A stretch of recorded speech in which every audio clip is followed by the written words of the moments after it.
All right, everyone. Well, welcome back. This will be hopefully my fourth and last video here. I just wanted to go through pretty much the big one. Save this for last. It's kind of an all-encompassing, multifaceted, let's pile everything into one big, claim. So if you look at the second bullet point here of Laura Bielefeldt, the complainant in this investigation, she has made the claim right here that I have had a long history of pushing my ideologies, my political views, pushed them on students all 7 years I taught, or at least, long history, whatever that means. Clearly, she claims I'm a white supremacist, so in my white supremacy cultural norms, I'm pushing them on my students and just indoctrinating all of them. So you can see down below here, again, not just the general allegations, but more specifically, number 3, that I would teach conspiracy theories, push my political ideologies on students, and not consider their point of view. Then she slams in here election fraud, my political perspectives, allegations that I don't believe the coronavirus pandemic, all sorts of fun stuff. So what I've already done here in my first 3 videos is I've talked about the Holocaust, set that straight, how that's not accurate at all, what they claimed I taught. Way mistaken there. COVID-19, check out my second video on that one. The Ghetto Christmas, again, I acknowledge that one was my bad. Learned from that. The racial slurs, completely inaccurate. One example I can think of, again, I was using a lesson. Mocking and belittling students, not at all. But if you look at these last 3, that's what I want to go over here. My Google Classroom post, I talked about election integrity, why I went to DC, the Rudy Giuliani video post, which, again, that's right, I'm pushing this on students, all about election conspiracy theories. We'll get to that one. Way off the mark, a lot of these people, but go figure, right? And then just pushing my political beliefs, and that one I can't sum up any more specifically. It's just anything and everything. That's what they claim. So let's get going, right? So as I said here, right, the second bullet point, and then number 3 at the bottom. So as I want to set the record straight, I'm just going to read this here and then kind of go through some pictures, some information, show you some screen captures from the actual investigative report, explain some of the pictures, who these people are. So let's dig into this and wrap this thing up. So it says here, let me set the record straight. My January lesson plans while I was in Washington, D.C., which were posted on my Google Classroom page and automatically emailed to students when a new post is made, and a news video link are separate events. I'm going to stress these are separate events. Let's look at the 2 screen captures that Jon Phetteplace made, and you can see that one was posted in mid-November, and the other was clearly posted in early January. So let's look at the dates together. Okay, as you can see here on the left side, it says early January, right? And on the right side, it says mid-November. And you can see the dates. My Cold War unit, that's when I actually went to Washington, D.C. that week, January 3rd, edited on the 4th. And that's the stuff, I literally read that verbatim in class. I'll get into that in a bit. And then on the right side, which when he took these screen captures, you can see the date here. It actually says in the top mid-November, but then kind of assignment, it's cut off, attach it when finished, something week, Monday 11/16, right? That actually says next week, Monday 11/16. So I went Monday through Friday, and then I also kind of put like a heads up, hey, what's happening next Monday for my students. So when I did this is actually the week before Monday 11/16, so like early mid-November-ish, right? Keep this in mind. 2 separate events, clear as day. Let's see how the fake news media went and put these together as one thing. So, continuing on. Also, the accusations made about me assigning this video as part of the required homework in January, while I was gone to DC, are simply incorrect and factually inaccurate. Again, look at the dates, right? Go back to the dates. Clear. Not the same thing. Completely 2 separate. So many journalists, including Scott Williams, which there's Scott Williams there, picture, all right, the reporter from Racine Journal Times, we'll call it the Journal Times, not a fan. Anyways, so including Scott Williams of the Journal Times, peddled these false claims in a couple of articles earlier this year about me. The reason? Because Jon Phetteplace and Paula Simone Wilson, his wife, fiance, not really sure, it's somewhere in the process of that, chose to create this false narrative on social media and let the game of digital telephone go to work. And I'm going to say see articles. Now, I'm not going to pull up any of the articles from social media. Some of this stuff is just quite honestly inappropriate, especially a lot of the stuff on Jon Phetteplace or Conrad Breadwater, as he goes by. A lot of what people said in his account, some of the posts he's made, just not something I want to put on here. Some of the things I have put, though, again, you can see his photo there, some other things that he's posted on his social media. And again, I don't include these things to bash him. I literally incorporate them, include them to say, why would someone like him want to try to do what he's done against me, right? Critically think about this, read between the lines, or just read right on the lines. It's clear as day. And he says here, Black Lives Matter everywhere around. If you don't support the Black Lives Matter movement, then we are not friends. And I mean that in the most disrespectful way possible. The bottom, if you're trying to make a point, behead your political rival and place it on a spike like they did with Oliver Cromwell. Why have I incorporated these? Well, if he truly believes that disinformation, I mean, to me, me and him are on probably opposite spectrums, right, politically. Right, we can disagree, we can still get along, but he doesn't want to. I mean, it's clear he's not willing or wanting to. And so just keep that in context as to why this is happening. Anyways, and so skipping the social media stuff, right, where a lot of crazy chatter goes. But then what I see here on the left in the Milwaukee Journal Sentinel, right, is just some of the stuff that was originally written, right? So this parent, the reason I put this, it's Jon Phetteplace, right? He's the one who initially identifies me. He calls me out. I'm the one who did all this. I'm sorry, right? Again, you can read this stuff, right? But he says, I couldn't believe it, what I put. It's completely inappropriate, says Phetteplace. You're there to teach, you're not there to indoctrinate, especially with something that is not fact. Okay, well, what is fact? So let's look into these facts, right? So a teacher was asked to leave for talking about what Black Lives Matter movement is and was, not even pushing an agenda, he said. This was the year before. You're pushing an agenda that is based on fiction and what Donald Trump is spewing. Again, that is his political rival in his means. If I'm going there in his mind to support Donald Trump, I'm going there to support free and fair elections. That's what I'm going to support, right? It's right in my statement. And so, again, just keep that in mind. He says, I hope they fire him. All right, so thanks a lot. So that's pretty clear what he's looking for. Again, here from a Journal Times article, Thomas, which is Julie Thomas, the media spokesperson for Burlington High School, she basically said the social media comments reported by the media need to be looked into too, right? This is all spewed from his post, all of this game of telephone, blah, blah, blah. It all starts from him, right? So you can read a lot of that stuff. What I'm going to get into eventually here is part where it says Capitol trip, right? Where did I come under scrutiny? This is all because I went to Washington, D.C. on the 6th, and no, I did not go inside.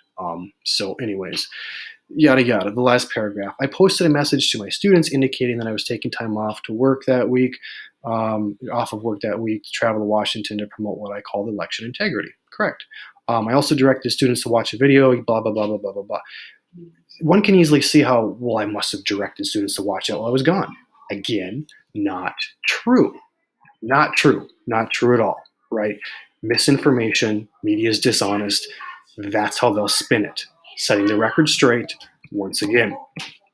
Now, what I want to read through here, okay, is simply what is my reasoning for doing this, right? So what's with this video? Why did I put this video then in this lesson that had nothing to do with current events? It was back during the 1930s. So let me explain. All right, I think I have a pretty valid reason. Although there is one part I can admit that I made a mistake on, and it's not that I posted the video. Again, I'll explain more about that. So let me read this. It says, this NTD news clip, and I really invite you to watch it. You can see in the bottom left here, that's the actual link. Down below in the fine print in the bottom, when you click on the details, the I don't know, stuff in the bottom. Click on that. I'll have some clips in there, some links and stuff you can check out. But it says this NTD news clip featured an investigative journalist named Roman Walmatov from the news outlet Epoch Times.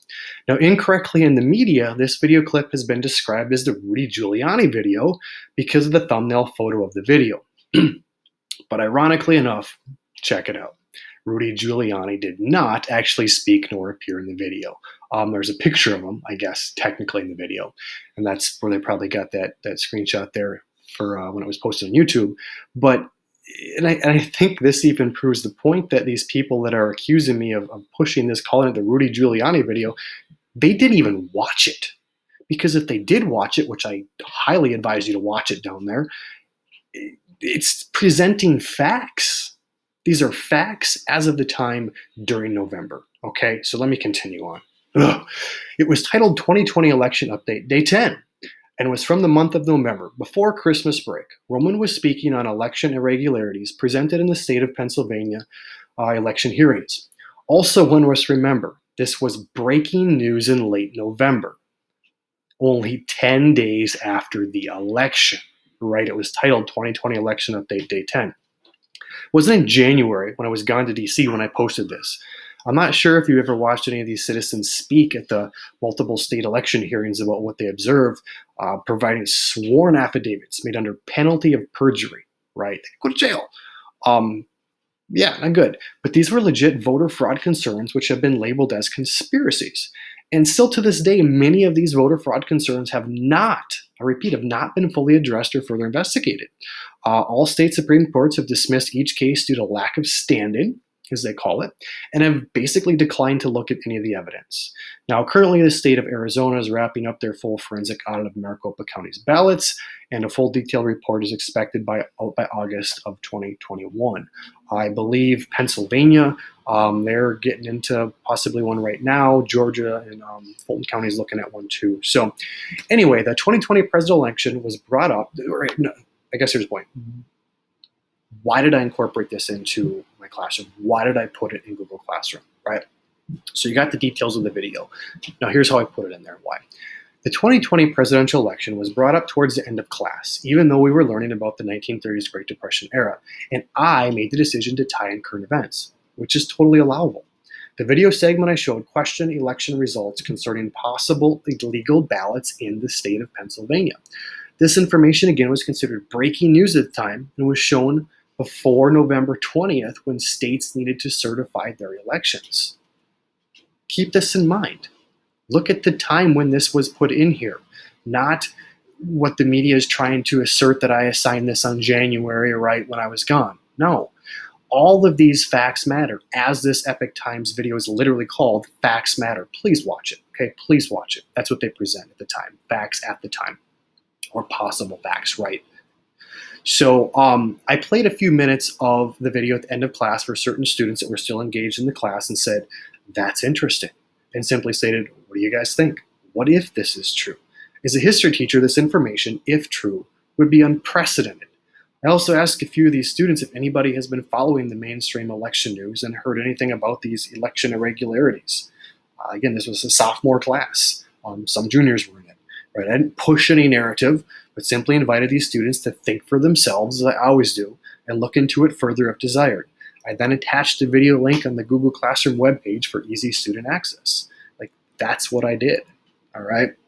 So now I want to show here, this is from the actual investigative report, where this is what the Burlington High School attorney, Savion Grinnell, wrote in it. So this is his words. So here's what he says. I'm not going to read it for you. You guys can pause the video if you want. I just want to highlight the underlined sentence. And it says, Mr. Taff also indicated there were no instructions attached to this video.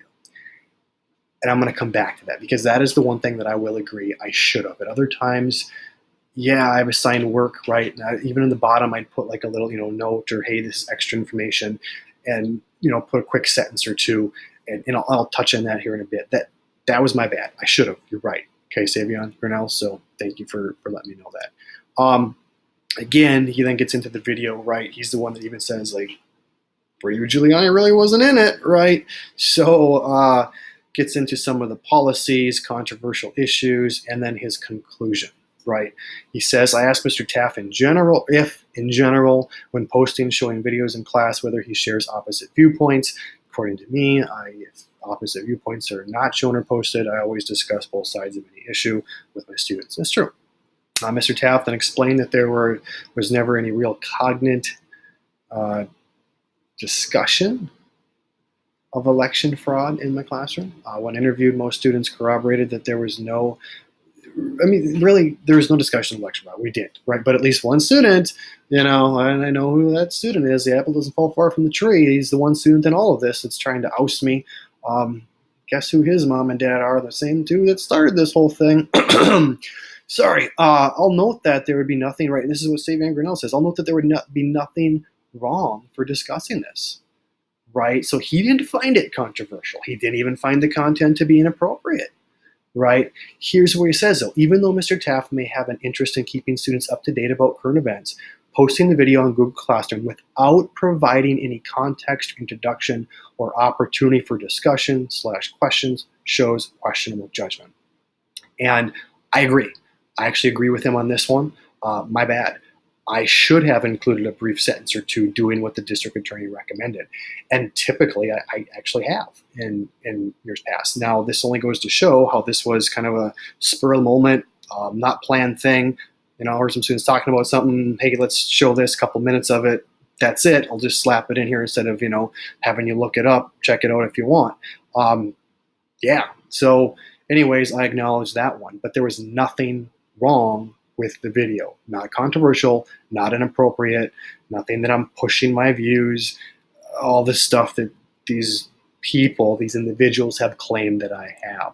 So now I want to jump to the Google Classroom DC post, right? And I'm going to read, and some of you have always wondered, like, okay, why did I go, right? And I'll get to that. So here's what he says. Same thing verbatim in this report. Now, as it pertains to the Google Classroom announcement, Mr. Taff explained to me that since he would be gone that Tuesday, January 6, 2021, he read the statement aloud to some of his students on Monday, January 5th, 2021, and posted it to his Google Classroom because he would not have an opportunity to tell his other classes. And it's goofy with the whole COVID days. We did like a one day in school, next day virtual. So instead of 30 students in a room, on Monday, 15 would be there, 15 would have a virtual lesson at home. The next day, the 15 that were there on Monday would be at home, and the other 15 would be in school. It was goofy. So I wouldn't get to see those other half of my students on Tuesday. And so that's why I did this. Anyways, he says I was able to confirm with at least 2 students that I did, in fact, read the statement verbatim, as I said, in class, and the other than me asking or making the announcement, there was no further conversation on the matter. And then I explain here that I'd be open and honest with my students. I mean, think about it. If, some teachers have, funerals to go to, deaths in the family, whatever, I'm not just saying, hey, I'm going to be gone for 3 days, I'll be back. I let them know. That's me. Sorry. Yeah. So based on the statement, I wrote that, right? Some of you will understand why, some will not. I'm sorry, but standing up for election integrity and a right to vote in fair elections is too important for me not to be there. And so it says here, according to Mr. Taff, he believed that everyone is in U.S. citizens, could agree in the fact that we would want fair elections, and that because high school students have formed their own opinions on politics, he believed that some students would understand why he went to Washington, D.C., what others may not. And that's true. Didn't mean anything by it. It's simply that, think about this, as high schoolers. Some of them hate politics. Few of them like politics. Most don't, okay? I've even made the joke in class, if you ever seen the comedy movie Tommy Boy, right? And that's what my reference kind of comes to. But one of these students, like I always say, all right, everyone, put on your white gloves because we're going to have to take a bite of a ketchup popsicle, right? First off, like, why ketchup popsicle? Well, first off, in high school, that's politics. The ketchup popsicle is politics. Not many of them want to touch it. Not many of them want to engage in it. And it's going to make a mess. And right, with white gloves on, it's a disaster. And so that was always my joke. Some of you could take offense to that. I don't know how, but it's your perspective if you choose to take offense to that. But that's what I meant by this. It was some are going to understand why I'd be there for politics. Some of people would have no clue, right? That, yeah, an election took place and whatever, like it is what it is. So that's why I went. Then here he continues on. As I talked to him, sure, I went through my options when I made that post, and it is what it is. 1, 2, 3. I'll learn from the situation. I claim that there was no ill intent behind making that particular statement in the post. And then, which I, again, right in the bottom here, I dispute much of the finding as the suggestions and opinions included in the report are really subjective. And I think this is the subjective part, right? This is a perspective. This is an interpretation. This is an opinion coming in, all right? And he says, I do find that Mr. Taff exercised poor judgment by stating some students would understand why he was going to Washington, D.C., while others would not. But that's true. You can't argue with the statement that that's true. Some would understand and some would not. They'd have no clue, right? Especially given his underlying explanation for the statement. And Savion Grinnell says there's nothing inherently wrong with myself being open and honest about why I went. True. But the extra commentary, which Savion Grinnell, the attorney, is now stating he believes it's extra commentary and implication that the election was not fair, which shouldn't we all want to stand for free and fair elections, right? He says it brings unnecessary controversy and division, could alienate certain students. His explanation that limited the interest in fair elections to U.S. citizens is also concerning. Okay, given that the district educates children who may or may not be U.S. citizens, and that this type of commentary doesn't have a place in the classroom at all, and I should express or exercise restraint before expressing any personal opinions to students. So cutting off my First Amendment, just not talking to students. Interesting. So limit my freedom of speech.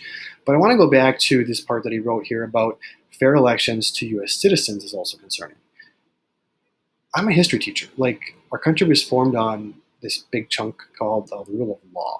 And that if we're just not going to follow our laws, then what the hell's the point of having laws?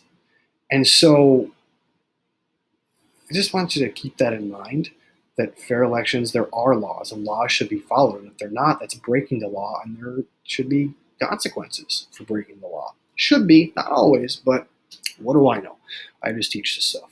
So that's those two. That's, why did I go? I guess I could say this here too, and I'm just going to read this. So why did I go to DC, right? And many people have asked me this question, why did I go? And my honest response is to make our presence known, our meaning like we the people, that the Senate could not certify a possible illegal election at the time. Now, we desired for the vice president, why many people were there, we desired for the vice president, using his given powers and responsibilities as a president of the U.S. Senate, to call for and conduct an actual investigation, because there really wasn't an actual investigation, into the overwhelming voter fraud evidence that many of the federal state judges, including the U.S. Supreme Court, threw out due to lack of standing and never actually looked at any of the evidence in question. We the people, while we were there, believed that the step was warranted before a potentially illegitimate president was put in power. Had Mike Pence, right, the vice president, had the courage to send the Electoral College vote back to states for recertification or further look into it, I believe the events that day would have turned out very differently, and quite possibly we may even have had a man by the name of Donald Trump as a two-term president. But that was not the case, and the senators lawfully certified Joseph Biden as the 46th president of the United States, and that's where it stands. So that's those two, but there's this last one here, this political beliefs, that I kind of just want to throw in because a lot of it ties together. Obviously, with these first two, the post, the video, that was Jon Phetteplace, Paula Simone Wilson, Ariel Renee, Laura Bielefeldt, right? Danisha Garbati, a lot of their push to look at them and indoctrinate these students, right? And it's just wrong. So as you can see here, this is the political ideology one that I'm going to kind of throw in here last. And I highlight the second sentence because I find it very what's the word, interest in, that she says that this is what I'm doing. She meaning Laura Bielefeldt, right? And yet, in all of this, she was not able to provide the lawyer with any specific instances by which this occurred. She just says, well, I kind of got this general belief that, he's indoctrinating students. So just look into it. And now, so then Savion Grinnell here asked, talked to 7 students. All right, 7 decided to say yes to this. And he says almost every student I spoke to said that Mr. Taff did not provide one-sided information in regards to classroom work. Because I don't. Many of the students explained to me that they were able to share their own point of view in class, but at least one student fell one again. Anyway, believed his opinion would be shot down when he spoke up. Several of the students indicated Mr. Taff would often give his own personal opinion on politics, which I'm allowed to. I can. I'll say how I do it here. Most students did not feel like they were being persuaded one way or another by Mr. Taff, but at least one student believe Mr. Taff tries to persuade students. None of the students indicated Mr. Taff has explicitly stated what his political ideologies were or what political party he was affiliated with.